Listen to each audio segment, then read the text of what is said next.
I'm Kevin Roberts. I'm the author of Cyber Junkie and Movers, Dreamers, and Risk Takers, and I'm an educational consultant, and I specialize in helping parents and teachers teach kids in effective ways.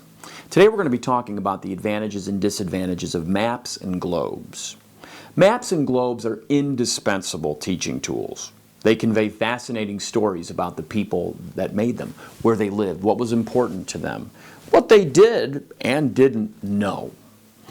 They not only help us to figure out where we are and where we want to go, but they tell us a good deal about where we came from. You look back in history, you can see different understandings of the world based on the maps that people made.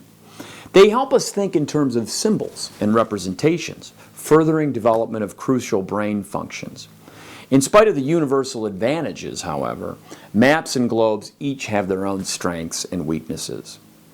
Globes give a pretty decent visual representation of the Earth's surface, relative size and shapes of the continents along with their positions. Globes are round, teaching students a very important fact about our world and an opportunity to learn the lesson about scientific certainty.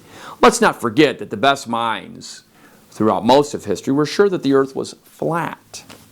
This is something that really students need to understand.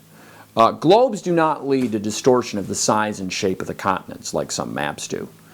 This is a problem when you try to represent the spherical Earth on a piece of paper, a map, in other words. Globes themselves do have limitations. They give only general information and do not generally apprise us of topography or the different levels of mountains and things. The types of details we might need to make information more relevant, depending on what we needed about a certain part of the world. We need to know if there are mountains and if there are differences in elevations and so forth. Globes give us an incorrect impression about the curvature of the Earth because the radius of a globe is a lot less than the radius of the Earth, so that creates some distortions. Maps, on the other hand, can be made to any scale. Maps can provide incredibly detailed information, including elevation, vegetation, and of course, roads. Topographical data, or the contour of the land, can be provided in much more detail on a map than a globe. However, all maps distort the shape and or size of landforms, especially maps of the whole globe.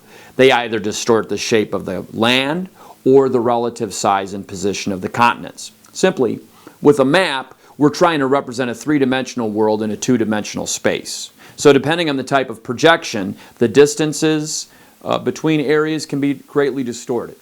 Both maps and globes offer a tactile experience, allowing students to touch and manipulate. Maps and globes both offer, therefore, a hands-on learning experience, one that is much needed for many students whose learning styles are kinesthetic and tactile. Maps and globes make learning much, much more fun and interesting. I'm Kevin Roberts. Thank you for watching.